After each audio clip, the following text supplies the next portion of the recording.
Ce texte est né sur une plage bretonne. L'océan soufflait fort. J'ai voulu m'y enregistrer, mais le vent ne m'a pas laissé faire. Comme s'il murmurait « Pas maintenant. Ici, seules tes pensées peuvent être entendues. » Alors j'ai gardé mes mots et j'ai compris. Était l'image parfaite de ce que je voulais dire. Le mouvement, la vie. Laver ce qui n'a plus lieu d'être pour laisser la place à autre chose. Le poids toxique des non-dits. On croit que se taire, c'est protéger. On croit qu'avaler les mots, c'est éviter le drame. On croit que glisser les histoires sous le tapis, c'est les faire disparaître. Mais non. Ce qu'on cache, ça ne s'efface pas. Ça ronge, ça s'incruste dans les murs, ça se glisse dans la peau. Et un jour, ça réclame son dû. Les fantômes, ils ne restent pas sages dans les greniers. Ils se glissent dans un silence trop long, dans un geste qu'on retient, dans une colère qui déborde sans raison. Ils s'invitent à table sans qu'on les voie et parfois, ils parlent à travers la bouche des enfants. Tant qu'on ne parle pas, on fabrique des héritages toxiques. On passe le poids au suivant. On l'attache dans les chairs, on le coud dans les gestes, on le plante dans les mémoires de ceux qui n'ont jamais rien demandé. Mais oui, parler, ça fait peur. Ça ouvre des plaies, ça déclenche des tempêtes. Parfois, c'est un tsunami.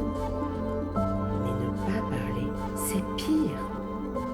C'est vivre avec une bombe dans le ventre de la maison. C'est condamner ceux qui viennent après à respirer un air saturé de non-dits, à répéter des drames qui ne leur appartiennent pas. Parce que ce qu'on ne dit pas ne disparaît jamais. Ça s'entête, ça se transmet, ça se cherche un corps pour exister. Et là, c'est moi qui vous parle, moi Aurélie. Je le dis comme ça, avec ma voix, avec mes tripes, parce que je le sais, parce que je le sens jusqu'aux os, parce que mon corps en est témoin. Vous pourriez regarder ailleurs, dire comme pour vous protéger. Non mais c'est bon, tout ça c'est du passé. Mais non, parce que pendant qu'on dit ça, le silence, lui, continue son travail de ça.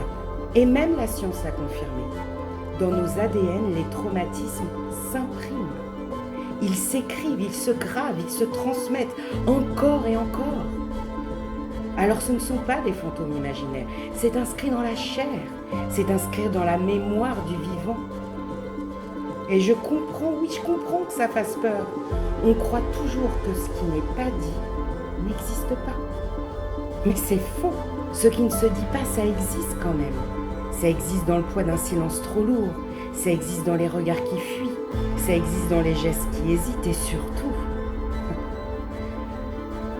ça existe dans les cœurs de ceux qui n'ont pas les clés et qui héritent malgré eux. Alors oui, ça trempe d'oser. Oui, ça bouleverse. Mais se taire, c'est pire. Parler, c'est libérer. C'est transformer l'héritage. C'est donner aux fantômes une sépulture et leur laisser reposer enfin. Parce qu'au fond, mettre des mots sur les fantômes, c'est choisir d'offrir aux vivants un avenir qui ne ressemble pas au passé.